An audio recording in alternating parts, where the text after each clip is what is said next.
right, I'm just going to say hi really quick on the screen, and then I'm going to just be on the screen, just talking over what I see on my screen, but I wanted you to see my face first. This is about it that you'll see of me though on the webcam, so I'm going to go ahead and put this down now and just talk you through today. So welcome to AP Lang. This is going to be a bigger module because we're working on a project. So first I'm going to talk to you just a little bit about PowerSchool and what our goal is, and then after that we'll look at the module itself. Okay, so here is PowerSchool. And so this is what we're looking at right now. We've done this in class. I know you've done the positive homework, but I'm going to just treat that as a review. I'm not going to keep the positive homework and that quiz going. I might pick it back up, but for now I've taken that one out because I can't see it through. It just didn't feel like that was the best use of our time in a digital environment. I did have a couple of smaller projects that were going to work up to this Gladwell. Like they would be little pieces of the project, and I'd called them mini projects because we would do little pieces of them in class. I went ahead and made it into just a combined DLD Gladwell project, and when we walk through the module together, I think that will look clearer to you. Eventually, starting next week, we're going to be working through College Board progress checks, which we would have done in class anyway. That's nothing new. We have 6, 7, 8, and 9 to do, so those will be kind of scattered out throughout the end of March and April.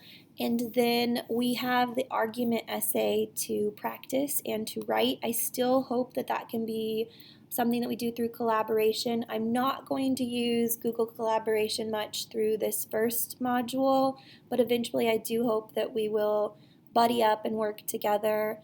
I am still going to run the AP practice test even if we're not on site. I still think that's super important because my hope is that you're still going to take the AP Lang test eventually. And then the journals will probably look a little bit different, but you still are going to get journal grades. The multiple choice question MCQ composition homework was meant to be your homework from after spring break up through the beginning of May. I still plan to do that.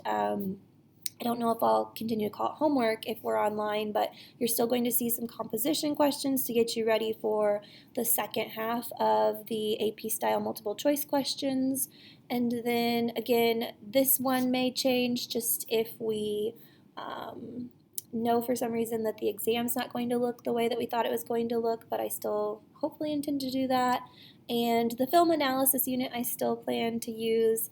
There may just have to be some option in there with some of your film choices, but I still do hope that we can do that as well. So I don't see anything crazy happening to us. This is my plan. This is where I see us going. If I make any adjustments to this, I will always let you know. All right, I do want to go ahead now that we've kind of covered assignment spaces and just talk about the module itself a bit. I got permission from Ms. Brewer since this was a project and I didn't think we were going to necessarily be able, there just wasn't a great place to divide it into parts. She went ahead and said I could do this as the March 16th and March 18th module for White Day, and then the March 17th and March 31st module for Green Day. So I've just gone ahead and kind of combined us into one big group. Green Day, if you want to start on the 16th, that's fine. White Day, if you want to end on the 31st, that's fine. We all now have the start date of like the 16th to the 31st to get this project done. So it's going to look a little different than some of your things for other classes, but I think AP Lang maybe does look a little different than some of your other classes. So just so you know, this is the only module you will see in my class until April 1st. At April 1st point, we will see a new module. So this is what we'll be working through. After you've watched the video from Dr. Hinshaw, which is the same in all of your White Day classes, you are going to need to take this really quick for me. It is just firming up those course selections that we had begun to talk through in conference on. I definitely didn't get to meet with all students, so if you'll go here, it's just this Google Doc. It's pretty simple. I just need your name. I need your choice. If for some reason there's an issue with your choice, then I'm going to let you know through a Canvas message. Otherwise, if you don't hear from me, then you should be good to go with your option. Any option you can always appeal to. Even if you pick AP Lit now and you change your mind, that's fine. If you pick dual credit now and you change your mind, again, you just are going to need to appeal in time. And in time does not mean the first day of school next year. So just keep that in mind. But schedules are still due as far as I know. I have to turn in my placements on Thursday as far as I know. So if you want to have a choice in this, then you need to fill this form out. If you have questions about this, then please message me. Okay, now I'm just going to walk through just the module, just looking at it with you. This welcome page just goes over my contact information. It reiterates the fact that this module itself is due the 31st, so you do have some flexibility in how you get it done. I do need you to still go ahead for attendance purposes and take both attendance quizzes. White day, you'll get credit for the 16th here, and the 18th, green day, you'll get credit for the 17th and the 31st. So just be careful on that there. Make sure that you are taking your attendance checks, please, so that I can let the office know you did attend class. And then video instructions and just instructions for the project itself are here. And so I'm just going to go over this. We are continuing on with Malcolm Gladwell. We watched his Choice Happiness and Spaghetti Sauce in class. If you did not get to do that lesson, you can move forward with this without having seen that. They're not connected together. It does just kind of, that lesson let you know what type of speaker Gladwell is, and just that he prefers inductive reasoning, and he's kind of just a different guy. He loves to share a lot of examples and anecdotes and analogies and such. So it just introduced us to him as a speaker. This project is worth 40 points in Power School, and again, it's due for all students, regardless of green or white day. All parts are due by 11:59 p.m. to Canvas. I do want to put out there that the reading that you'll do, it's called Offensive Play, is going to have some pretty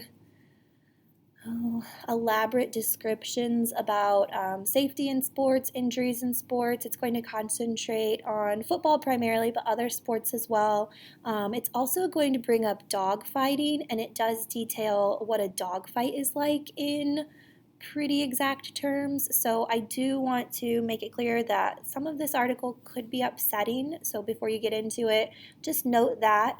But I do think that good writing does make us have strong feelings, and sometimes those aren't pleasant feelings. So just a warning beforehand that this is a more graphic read.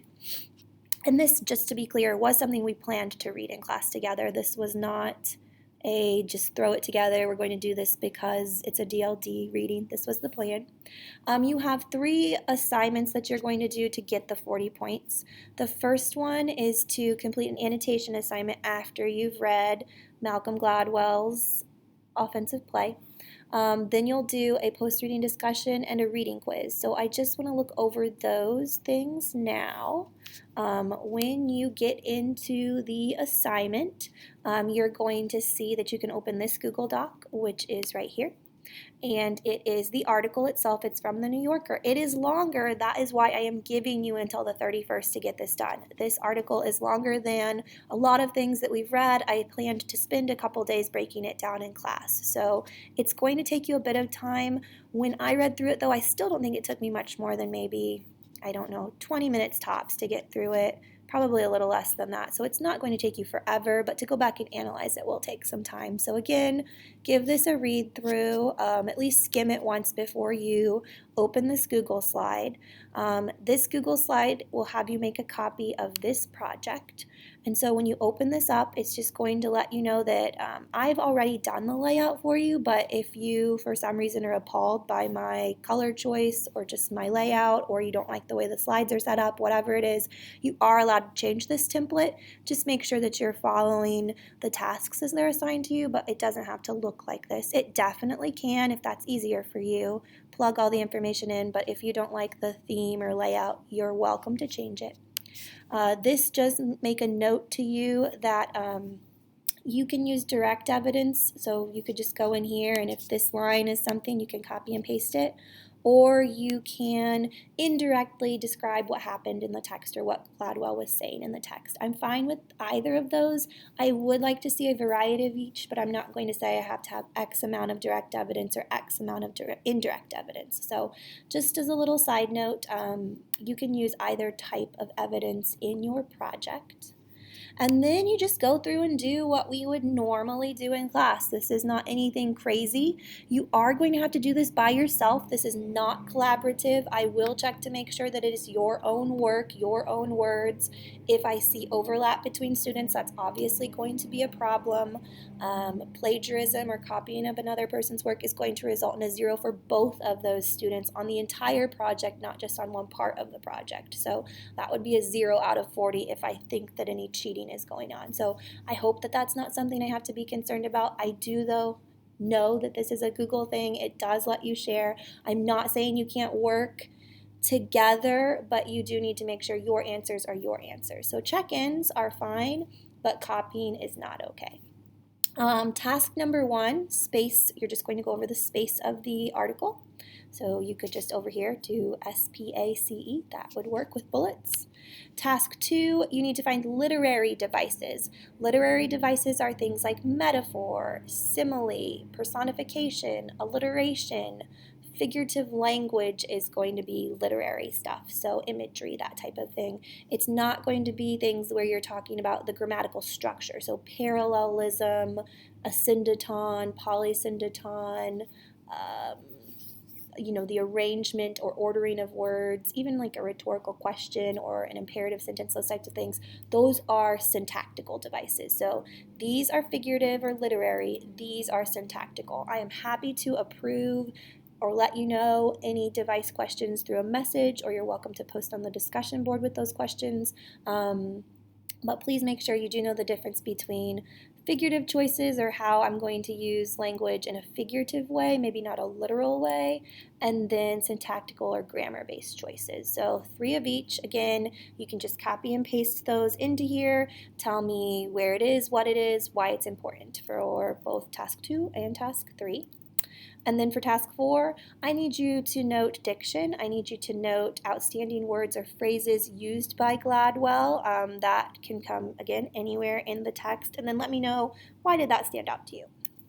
Task 5, 6, and 7 all are going to go over appeals. Same thing, you're going to let me know where in the passage that appeal is used, and then, kind of like, why do you think it is this thing, or what is special about this, or what's the effectiveness or ineffectiveness of this. So 3 of those, and just a little bit of commentary on how that appeal is working in the text. Task 8 is tone, just so that you can see back over here. I did link the tone word list because I'm thinking some of you didn't take it home with you. So you do have a link here to the tone word list. It does ask, how does he feel about his subject? How does he feel towards the audience? Does he shift in tone at all? So I would like to see a little tone exploration there. Modes, same thing. I want you to pick up on 3 different modes. What's his primary or overall mode? What do you think? What are some of his supporting modes that he uses? Also, that's linked right here just in case you don't remember your rhetorical modes. Those are all there. And then just overall, after you've read it, after you've thought through task 1 through 9, is this an effective article? This is inductive reasoning. How does the inductive reasoning work in this? What is his overall argument? Was he convincing? Was he appropriate? All the good things. And then these last 3 questions, you are authoring questions. Level 1 style, level 2 style, level 3 style. And again, that's linked right here in case you don't have your STEM sheet. And I'm not so concerned that you show me the correct answer, but you're welcome to bold the right answer. That would be great. And then task 14 is just a reminder to submit this project to Canvas. Put your name and your block on this part right here, and you are good to go. So that is going to account for 20 of the 40 project points. Then the next thing that you'll do is going to be in place of your journal. You have 2 days of class, so there are 2 posts that you'll have. First, you're going to watch this movie trailer. It is of the movie Concussion, which is mentioned in Gladwell's article, so this just kind of elaborates on some of the discussions Gladwell is having. So post number 1, you're going to think about how 2 different people share the same message in very different ways, and which one you think is the better way to go about this argument. And then post number 2 is going to just be a reply to your original post. So after you've posted, it'll have like this option to reply, and you'll just reply to yourself. I want you to think about your own personal thoughts about all the things being shared in both the article and the video, because they are big pieces of information, and how does it affect you and your thoughts about sports, or even in some light animal cruelty and those types of things. That's just kind of a reader reaction. So post 1 and post 2 will get you through 2 journals. And just a reminder that anything you post in the discussion can be viewed by other students. So just make sure that you are okay with other students being able to see your thoughts. No students will be commenting on each other's post. You'll just comment on your own post. And that gets you 10 points. And then you have this reading quiz here. Make sure that you've read the article before you take this quiz, because it is timed. I just don't want you to think timing-wise. I don't want you to get into any sort of struggle or conundrum. There is a passage part on the quiz, and so the multiple choice questions are just about a part of the article. It's 11 pages. Only, I think it's 5 of the paragraphs are actually on the multiple choice section of the quiz. There's a link here just to get back to this if you need it. You can split screen, that's fine. It's not on Lockdown Browser. This is written as a take-home quiz, so I understand you have access to resources. I'm not thinking that this is like some sort of like high lockdown security type situation. I know that you might talk or collaborate with other students while you're taking it, but just a reminder, you're within a 45-minute time limit. I'm not going to reopen this quiz, so if you open it by accident, you are just out those 10 points. So please read directions, please be careful. You won't get a full score when you're done. Only 5 of the 10 points are scored by Canvas. I will grade the other 5 points. They are short answer questions. In my mind, I'm thinking you have 15 minutes to answer the 5 multiple choice questions, and then 10 minutes per short answer. There are 3 of those, so 30 minutes. So that's why you get the 45 minutes. I don't anticipate it taking 45 minutes, but at most I think that that should be a comfortable amount of time. It is assessing whether you understand things, so I do want to keep the timer there because I think that you should understand things. You're not probably going to be able to ask questions during the quiz of me unless I just happen to be live on campus at that time. So just to be clear, I will answer questions in a timely manner, but I can't promise that I will answer them within your 45 minutes of quiz time. I will be checking Canvas all day long between 8 and 3, so chances are I will be available during those 45 minutes if you take it between 8 and 3, but I'm not going to guarantee I will be available. And this is the final 10 points of the project. So you had the Google slide, the discussion posts, and this reading quiz. So the 2 journals you do in the discussion are not part of your overall journal grade on PowerSchool. They are part of this project grade. And then this last thing is totally optional. I'm not sure if this will be useful or not, but this is just for you if you have questions about the due dates or about grades, if you have questions about the annotation assignment with the Google Slides, if you have questions about the journals on the discussion, if you have questions about the quiz. Not necessarily like, I would not prefer that you post like actual quiz questions, but I don't know. If you have a general question about like what's on the quiz when you take it, I think that's probably appropriate to post. But this is here for you. You can also just send me a message.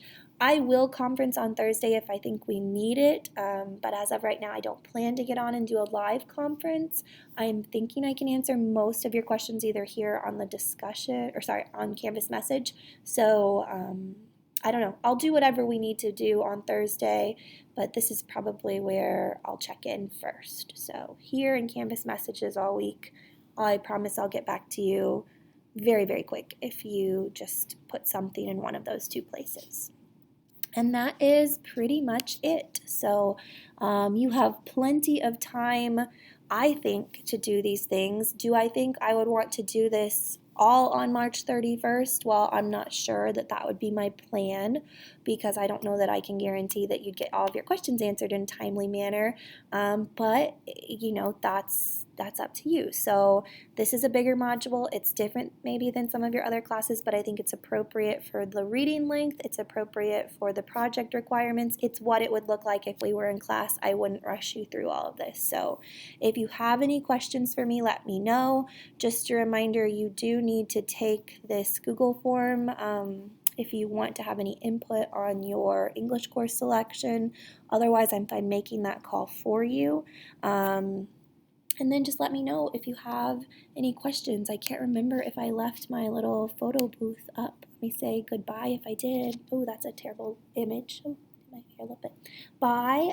I will see you, maybe not, you might not see my face until after break if I don't have to do a conference or anything, but I hope that you all have a lovely and safe time at home and that you're all well, and I'm thinking of you, and just reach out if you need any help at all. So